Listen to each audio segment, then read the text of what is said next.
Hello, আসসালামু আলাইকুম। Hope you well. আজকে আমি রান্না করছি গরুর মাংস দিয়ে লাউ, অর্থাৎ লাউ গরুর মাংস। খেতে দারুণ লাগে। চলুন শুরু করি। আমি এখানে প্রথমেই মরিচ পেঁয়াজ ভেজে নিচ্ছিলাম, একটু লাল লাল করে নিব। লাল লাল করে নেওয়ার পর এখানে লবণ, হলুদ গুঁড়ো, ধনিয়া গুঁড়ো, মরিচ গুঁড়ো এবং গরুর মাংসের মশলা দিয়েছি। দিয়ে দেওয়ার পর এখানে আমি আরও অ্যাড করেছিলাম গরম মশলা গুঁড়ো। দেওয়ার পর আমি এখানে ভেজে ভেজে নিচ্ছিলাম। ভেজে নেওয়ার পর এখানে একটু লাল লাল হয়ে গেলে আমি এই মরিচ পেস্টটা একটু কষিয়ে নেওয়ার পর এখানে আমি চর্বি আর গোস্ত দিয়ে দিলাম। আমি তারপর এটা নেড়ে নিব।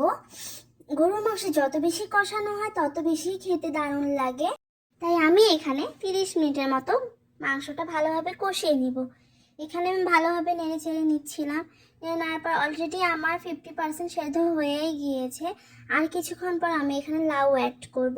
আমি এখানে পরিমাণে একটা লাউ দিব। বেশি লাউ দিলে হয়তো টেস্ট ভালো আসবে না, তাই আমি অল্প দেওয়ার চেষ্টা করেছি। এখানে আমি লাউ দিয়ে দিচ্ছি।